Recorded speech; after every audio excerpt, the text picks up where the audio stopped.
ራሴን አስተካክዬ እመጣለሁ ብሎ ማሰብ በራሱ it's like ጤነኛ ሰውን ሆስፒታል ሄዳለሁ እንደማለት።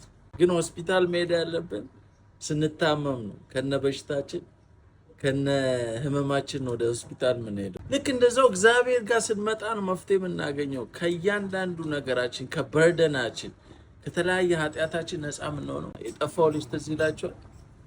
ከነ በደሉ ነው የመጣው። አዎ ንብረቱን ሁሉ አውድሞ ያንን ሁሉ ዳሜጅ ፈጥሮ አባቱ ግን እጁን ዘርግቶ እየጠበቀው ነበር። ሲመጣ ግን ከባሪያዎቹ እንዳንዱ ሆናለሁ ብሎ ነው የመጣውና ቆይ አንዴ ራሴን አስተካክዬ አባቴ ጋር ልምጣ አለ። ከነ ማንነቱ ነው የመጣው። ይህ ነው መስቀሉ። ለኃጢአተኞች ነው፣ ፐርፌክት ለሆኑ ሰዎች አይደል። ስለዚህ ለእንደኛ አይነት ኃጢአተኞች ነው ጂሰስ ክራይስት የሞተው፣ መስቀል የተሰቀለው።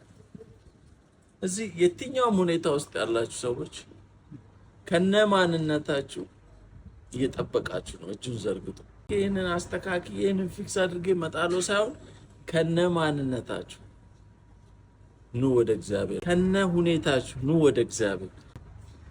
መቻችሁ